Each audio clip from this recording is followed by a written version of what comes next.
Hello everyone, welcome to all. ఈ వీడియోలో SSC CGL tier 2 previous year అడిగిన question ఒకటి చూద్దామండి. Anuja owns 66 2/3% of property. Anuja దగ్గర ఎంత ప్రాపర్టీ ఉందంటే టోటల్ ప్రాపర్టీ వచ్చేసి ఎక్స్ అనుకుందాం. ఓకేనా, టోటల్ వచ్చేసి ఎక్స్ అనుకుందాం. కానీ ఇందులో 66 2/3% మాత్రమే అనుజ ఓన్ అనమాట.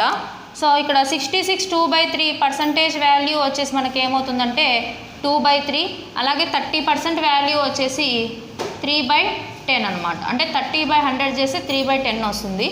అయితే ఇక్కడ ఏమడిగినారంటే if 30% of the property that she owns, ఒకవేళ ఇందులో 30% ప్రాపర్టీ మాత్రమే తన ఓన్ అయితే దాని యొక్క వాల్యూ వచ్చేసి 1,25,000 అన్నారు. ఇప్పుడు ఏంది, మనకు టోటల్ ప్రాపర్టీ ఎక్స్ అనుకుందాం.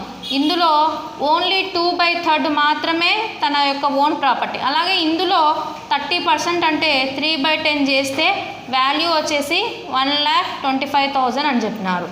అయితే ఇక్కడ మనకు కావాల్సింది ఫస్ట్ ప్రాపర్టీ ఎంతనో వాల్యూ ఎంతనో కనుక్కున్న తర్వాత అందులో 45% కనుక్కుంటే ఆన్సర్ వచ్చేస్తుంది. ఇక్కడ ఈ 3 క్యాన్సల్, 2తో 2 1s 2 5s. ఓకేనా. దేర్ఫోర్, లేదా ఒకవేళ క్యాలిక్యులేషన్ ఇలానే ఉండిస్తే ఇంకా కొంచెం ఈజీగా అయిపోతుంది. ఇక్కడ 2, ఇక్కడ 10. ఓకేనా. 2తో 2 1s, 2 6 12, 2 2s, 2 5s, 0 0. ఇప్పుడు అడిగింది ఎక్స్ వాల్యూ కాదు మనకి. ఇందులో మనకి 45% అడిగినారు.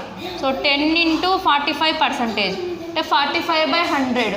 ఇక్కడ 2 zeros, ఇక్కడ 2 zeros cancel.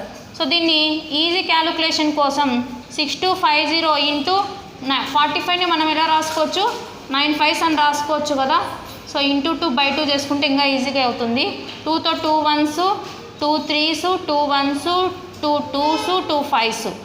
Therefore X is equals to 9తో 9 5s 45, 9 2s are 18, 18 ఒక 4 22, 9 ఒక 2 వచ్చేసి 9 ఒక 2 11, 9 3s 27, 27 1 28. ఇక్కడ 5 2s 10 కాబట్టి ఒక 0 వస్తుంది. ఇందులో మనకి 45% ఆఫ్ ఎక్స్ వచ్చేసి వాల్యూ ఎంత, మనకి 2,81,250 అవుతుంది. Thank you.